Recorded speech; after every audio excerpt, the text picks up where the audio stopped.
باپ اور بیٹے اور روح القدس کے نام میں آمین۔ ہمارے لیے آج کی تلاوت تثنیہ شرح کی کتاب، اس کا 31واں باب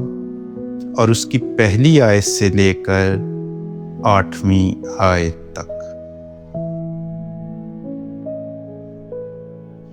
جب موسیٰ یہ تمام باتیں اسرائیل سے کہہ چکا تو اس نے فرمایا کہ آج کے دن میں 120 برس کا ہو گیا ہوں، مجھ میں اندر جانے اور باہر آنے کی طاقت نہیں۔ نیز خداوند نے مجھے فرمایا کہ تو اردن کے پار ہرگز نہ جائے گا، پس خداوند تیرا خدا تیرے آگے پار جائے گا، اور وہ ان قوموں کو تیرے سامنے سے نابود کرے گا اور تو ان کا وارث ہوگا، اور یشوع ہی تیرے آگے پار جائے گا، جیسا کہ خداوند نے فرمایا۔ اور خداوند ان سے ویسا ہی کرے گا جیسا کہ اس نے اموریوں کے بادشاہوں سیہون اور اوج سے اور ان کے ملک سے کیا، اور انہیں ہلاک کرے گا۔ تو جب خداوند انہیں تمہارے ہاتھ میں حوالے کرے تو تم ان سے بمطابق ان سب حکموں کے جن کا میں نے تمہیں حکم دیا ہے کرو۔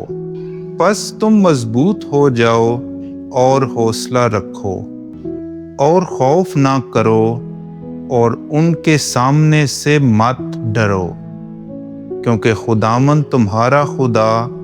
تمہارے ساتھ چلتا ہے،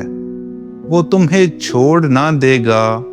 نہ تمہیں ترک کرے گا۔ پھر موسیٰ نے یشوع کو بلایا اور سارے اسرائیل کے سامنے اس سے کہا کہ مضبوط ہو جا اور حوصلہ رکھ کہ تو ان لوگوں کے ساتھ اس ملک میں داخل ہوگا جس کی بابت خداوند نے ان کے باپ دادا سے قسم کھائی کہ انہیں عطا کرے گا، اور تو انہیں اس کا وارث بنائے گا، اور خداوند تیرے آگے آگے چلے گا، وہ تیرے ساتھ ہوگا، تجھے نہ چھوڑے گا اور نہ تجھے ترک کرے گا، پس تو خوف نہ کر اور بے دل مت ہو۔ پاک کلام کے پڑھے اور سنے جانے پر خدا کی برکت ہو۔